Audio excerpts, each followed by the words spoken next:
اعوذ باللہ من الشیطان الرجیم بسم اللہ الرحمن الرحیم الحمد للہ رب العالمین والصلاة والسلام علی اشرف الانبیاء والمرسلین وآلہ الطیبین الطاہرین۔ اعوذ باللہ من الشیطان الرجیم الم یعلموا انہ من یحادد اللہ ورسولہ فأن له نار جہنم خالدا فیها ذلک الخزي العظیم۔ کیا ان منافقوں کو یہ معلوم نہیں ہے کہ جو کوئی اللہ اور اس کے رسول کا مقابلہ کرتا ہے اس کے لیے جہنم کی آگ ہے جس میں وہ ہمیشہ رہے گا، یہ بہت بڑی رسوائی ہے۔ ظاہر ہے کہ اللہ اور رسول کا مقابلہ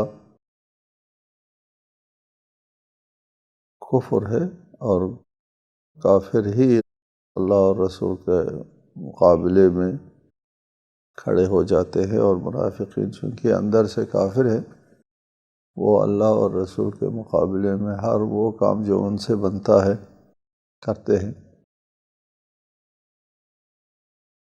اس آیت میں فرمایا کہ جو اللہ اور رسول کے مقابلے میں کھڑے ہو جاتے ہیں ان کے لیے جہنم ہے،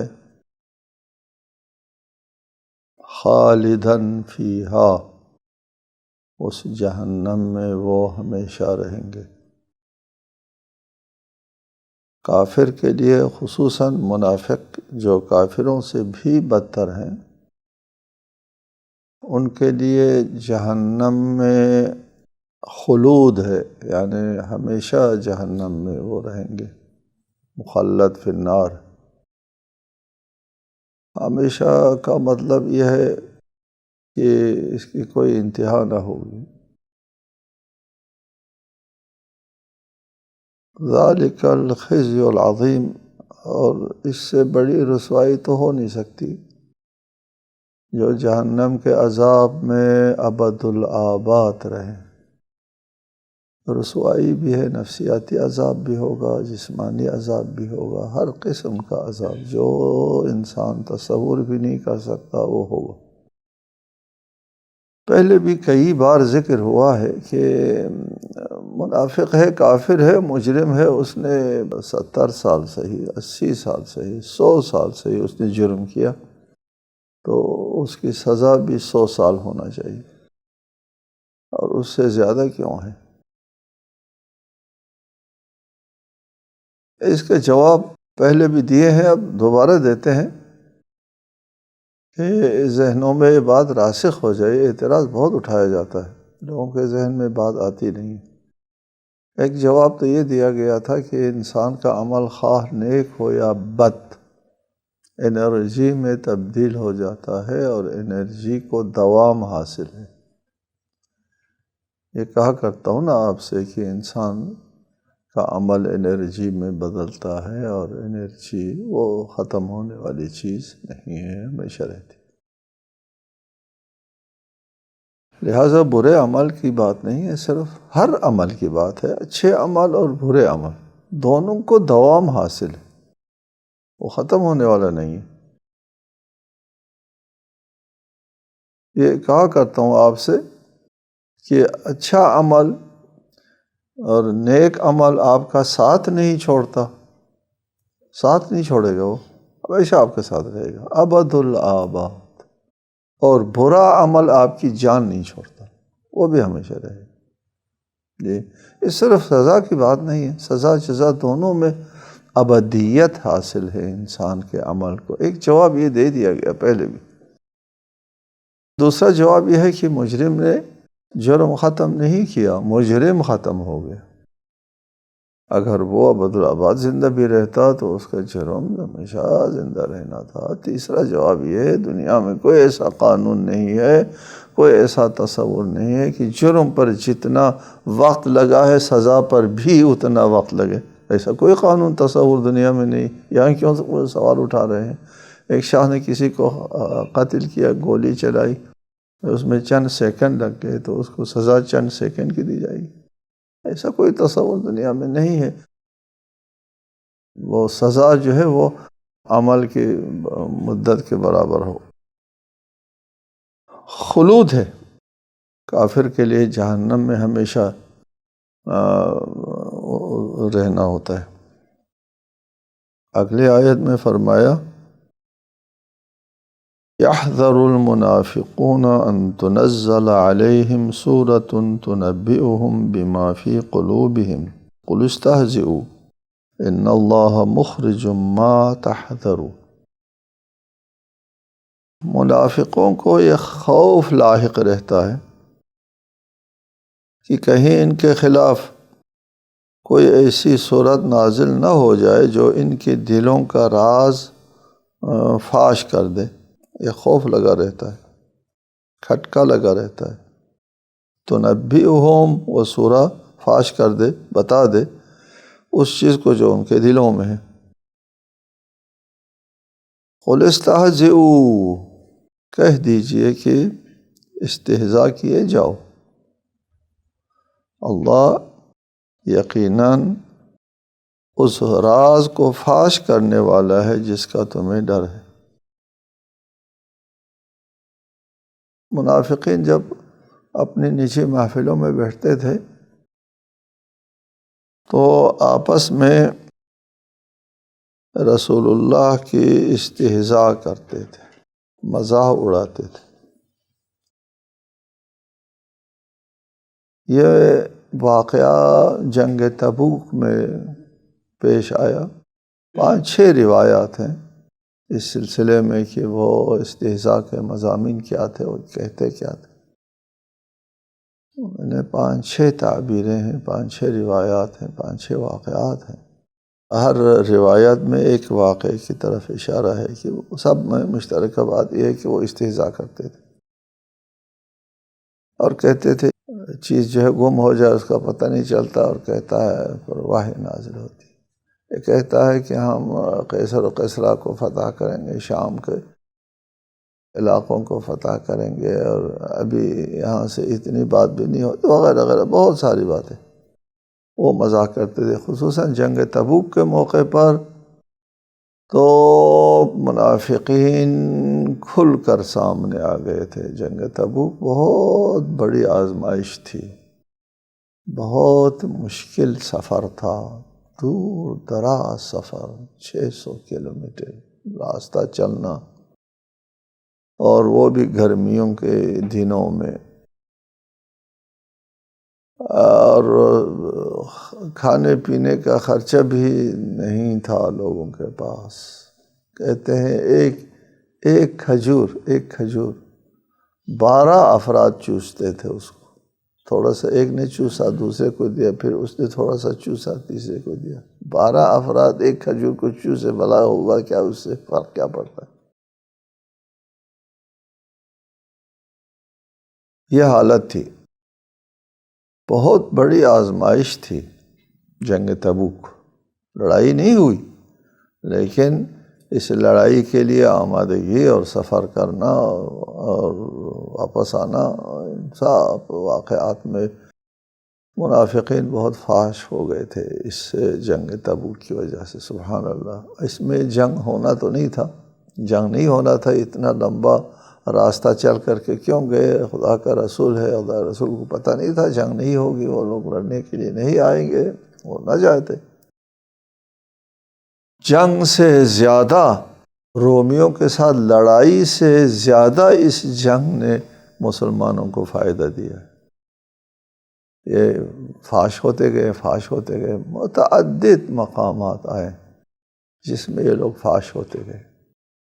ان میں سے وہ گھاٹی کا واقعہ ہے، 12 افراد جو ہے انہوں نے اپنے چہرہ چھپا رکھا تھا، رات کی تاریکی بھی تھی، اور اس میں رسالت مآب کو کسی کھائی میں گرانے کا انہوں نے منصوبہ بنایا تھا۔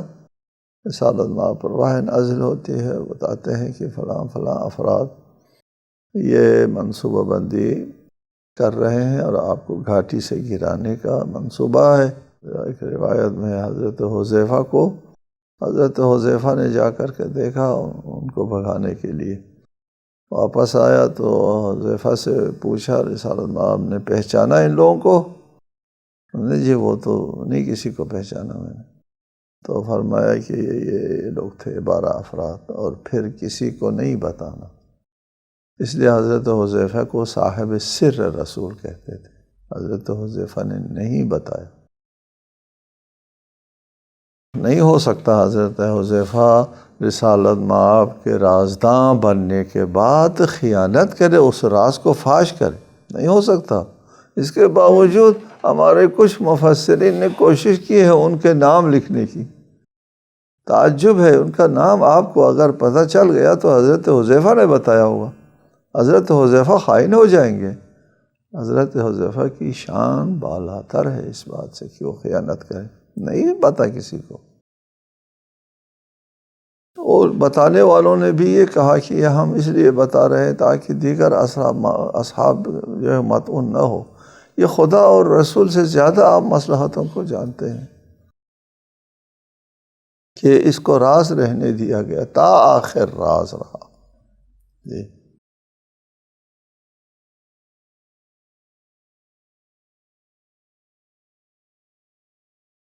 منافقین کو یہ خوف لگا رہتا تھا کہ کہیں کوئی سورہ نازل نہ ہو۔ وہ سورہ کو اللہ تعالیٰ کا کلام نہیں سمجھتے تھے، وہ قرآن کو اللہ کا کلام نہیں سمجھتے، رسول اللہ کو اللہ کا رسول نہیں سمجھتے تھے۔ ان کا یہ خیال تھا کہ ہم جب آپس میں رسالت مآب کے خلاف باتیں کرتے ہیں، استہزاء کرتے ہیں، تو یہ مسلمان جو ہے وہ ہمارا کھوج لگاتے ہیں اور جا کر کے خبر دیتے ہیں، اور محمد اس کو ایک سورہ کی شکل میں پیش کرتے ہیں ہمارے خلاف۔ اس کا ان کو خوف تھا، ورنہ اگر ان کو یہ علم ہوتا کہ کوئی سورہ اللہ کی طرف سے نازل نہ ہو جائے تو پھر تو وہ مومن ہو گئے۔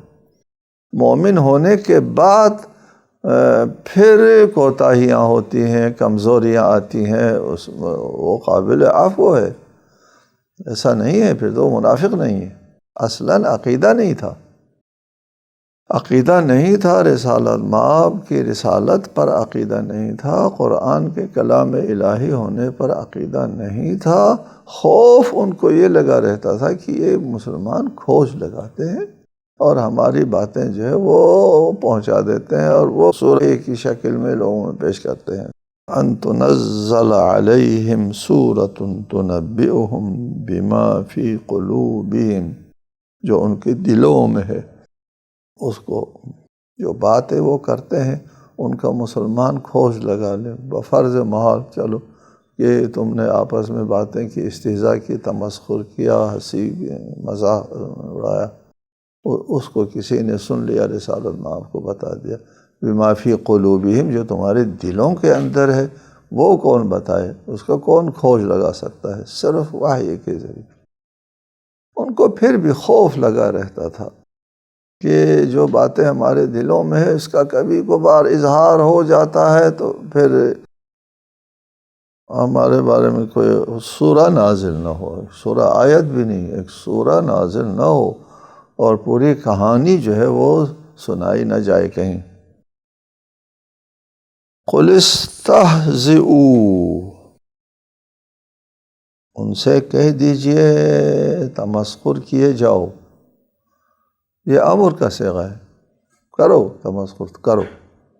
جی امر کے سلسلے میں ہم اصول الفقہ میں پڑھتے ہیں کہ امر جو ہے وہ واجب کے لیے ہوتا ہے، مستحب کے لیے ہوتا ہے، استہزاء کے لیے ہوتا ہے، دھمکی دینے کے لیے ہوتا ہے، کس کے لیے ہوتا ہے؟ مختلف معانی میں استعمال ہوتا ہے۔ واجب کے لیے بھی ہوتا ہے، مستحب کے لیے بھی ہوتا ہے، جواز کے لیے بھی ہوتا ہے۔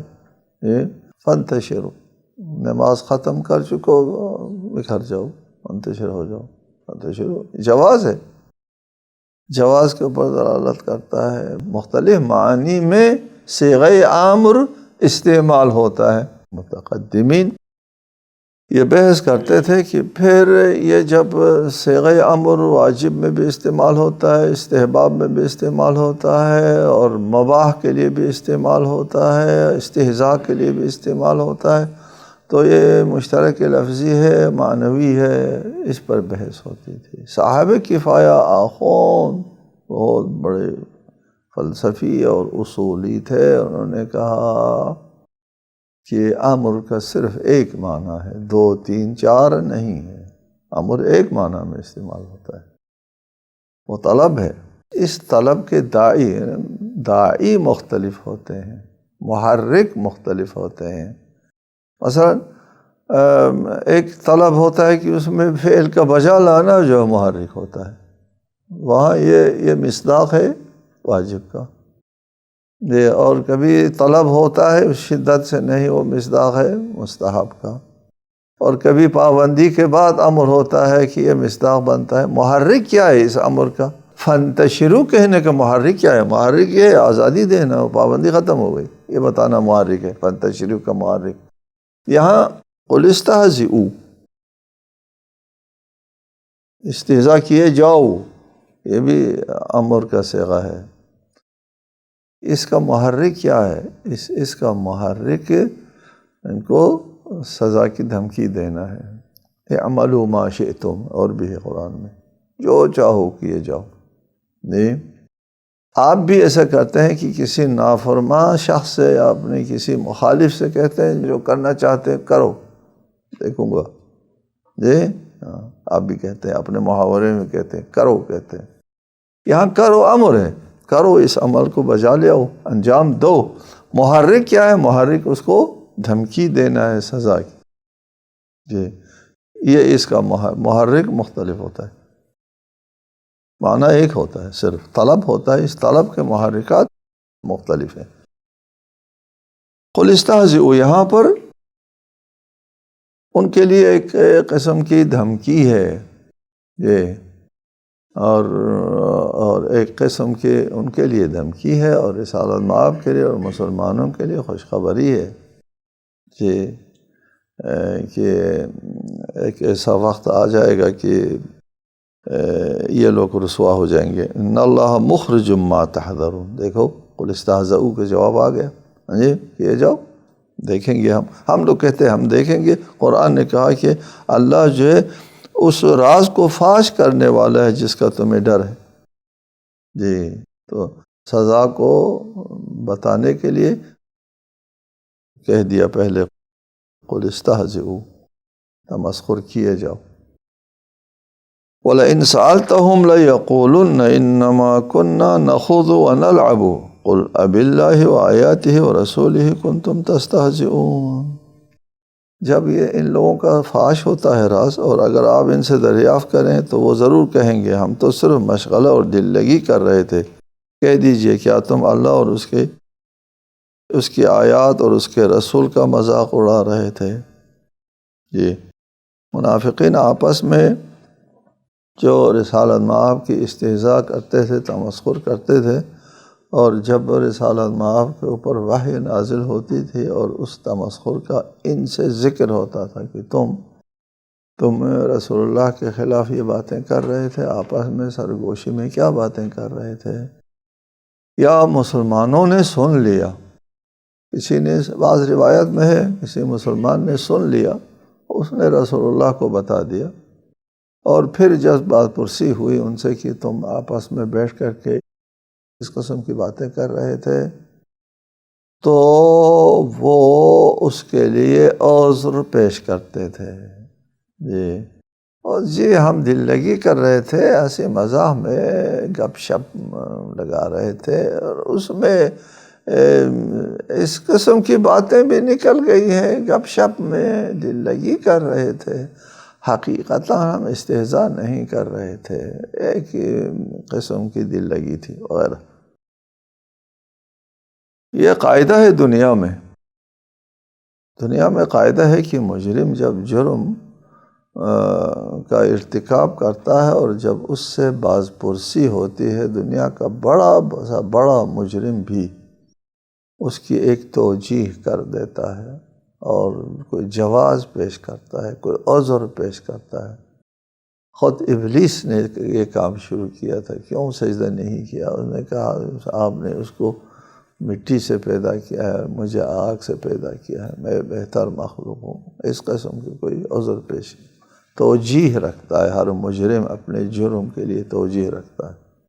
دنیا کے کسی بڑے سے بڑے مجرم کو بٹھائیں، کسی بڑے سے بڑے سفاک کو بٹھائیں، آپ اس سے باز پرسی کریں۔ صدام سے باز پرسی ہوئی تھی کہ اتنی سفاکی کیوں کیا، کتنے مسلمانوں کا اتنا خون کیوں بہایا۔ کرد جو ہے وہ اسی کے مذہب کے تھے، قتل عام کیا۔ تاریخ میں شاید اس سے زیادہ دردناک قتل عام نہیں ہوا تھا جو کردوں کا ہوا تھا۔ اور پوچھا گیا تو اس کے پاس توجیہ، میں نے غلط نہیں کیا، ہاں میری حکومت جو ہے وہ جائز حکومت تھی، اور کیا تھا اس کے خلاف جو ہے ہر آنے والے سازش کو ملیا میٹ کرنا، تہنس کر دینا ہمارا حق ہے۔ جی، سفاکی حق ہے، قتل عام حق ہے۔